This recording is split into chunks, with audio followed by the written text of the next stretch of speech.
భావిస్తున్నాం. ఈరోజు ఛత్తీస్గఢ్, మహారాష్ట్ర, మనకి కర్ణాటక, హర్యానా, పంజాబ్, ఉత్తరప్రదేశ్ ఈ రాష్ట్రాల్లో చాలా గొప్పగా ఎడ్ల పొలాల అమావాస్య జరుగుతున్నది.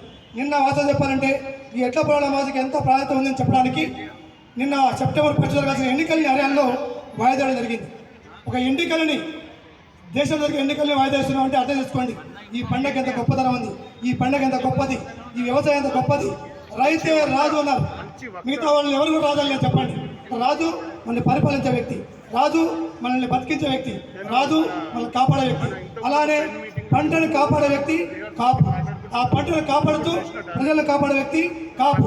ఆ పంటతో పాటు ప్రజలతో పాటు ఈ రాష్ట్రాన్ని, ఈ దేశాన్ని, యావత్ ఈ భూమిని కాపాడే వ్యక్తి కాపు. అతనే మున్నూరు కాపు. ఆ మున్నూరు కాపుల గొప్ప పండుగే ఈ యొక్క విశిష్టమైన ఎడ్ల పొలాల అమావాస్య. ఈ అమావాస్య పండుగ చాలా గొప్ప ప్రాధాన్యత ఉన్నది. ఎందుకోసం అంటే గతంలో కాకుండా ఎన్నో సంవత్సరాల నుంచి పండుగ చేయాలి, మనం చేయలేకపోయినాం.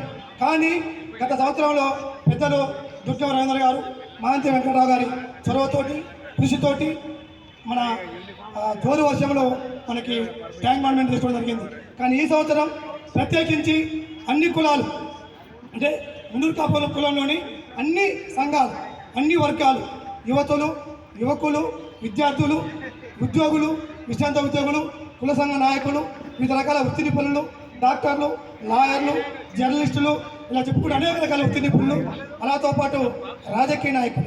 చూడండి ఇక్కడ ముందు వరుసలు పార్టీలతో సంబంధం లేకుండా కాంగ్రెస్, బీజేపీ, బీఆర్ఎస్